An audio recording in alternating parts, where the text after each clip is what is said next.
आई और जबरन दीपक देते हुए रामायण की जो भाई ऐसा समझिए वही दिला रहे हैं लगे हाँ उड़ गई बात इतनी देर में दाढ़ी खुजा ले तुम बोलोगे हम समझ रहे हैं तुम ना बोलो बोल दो चौ भाई है बोलो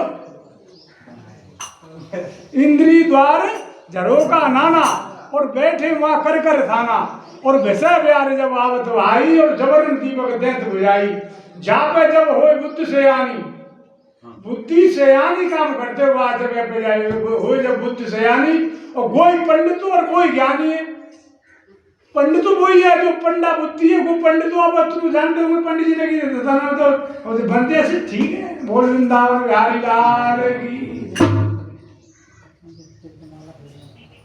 बोलो शंकर भगवान की जय।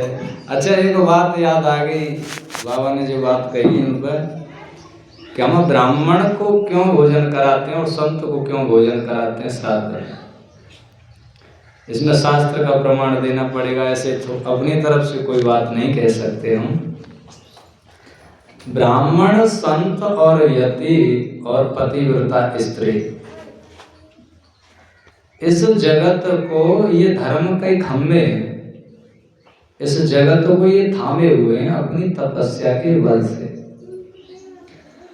तो ब्राह्मण जो गायत्री जब करते हैं तो जैसे मान लीजिए वो किसी का भी भोजन कर रहे हैं तो इसीलिए उनको ब्राह्मण संज्ञा दी गई और वो गायत्री संज्ञा भी इसीलिए वो मंत्र को दी गई कि जो अपने साधक का अपने यजमान का पाप से त्राण कर दे, यानी कि संसार से निवृत्ति करा दे।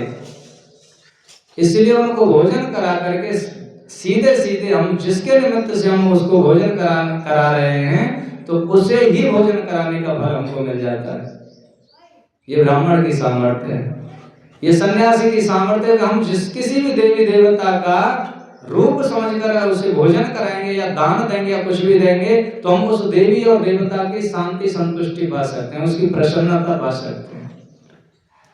लेकिन इसके उल्टे अगर उस तरह का उसमें वो नहीं मिल पाता, शौर्य नहीं मिल पाता है तो इसमें उनका स्वयं का निजी दोष है। जैसे मान लीजिए हम संत हैं तो संत का हम धर्म नहीं निभा पा रहे तो दूसरे संत को हम इसमें दोषी नहीं कह सकते।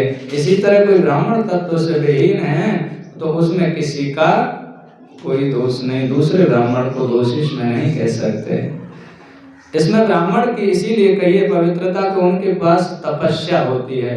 जैसे गाय को हम धो करके उसका दूध पीते हैं तो अगले दिन पुनः उसमें दूध आ जाता है, ठीक इसी तरह ब्राह्मण संत सन्यासी जो परम वैरागी होते हैं वह किसी की भी साधना, किसी का भी भोजन आदि दान पान आदि करते हैं तो अपनी तपस्या से उसका वो कल्याण करने में सामर्थ्य रखते हैं और आगे जाके यानी अगले दिन प्रारंभ से फिर तपस्या करते हैं तो उससे दूसरे का भी कर सकते हैं।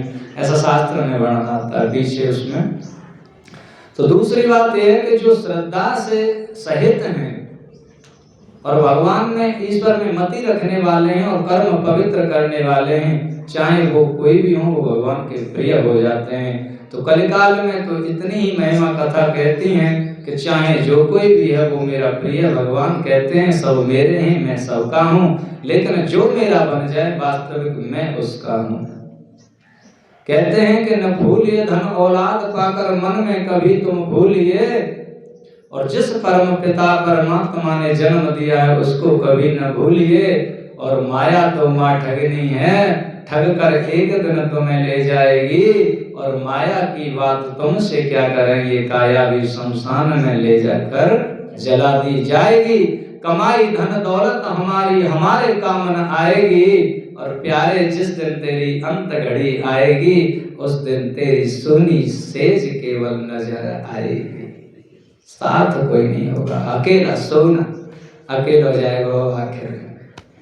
तो बोले शंकर भगवान की जय।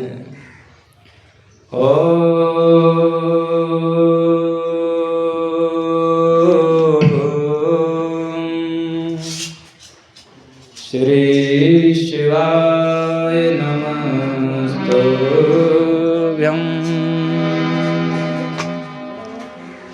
ओम जय शिव ओंकार स्वामी हर देव ओंकार। ब्रह्मा विष्णु सदा देव ओ देव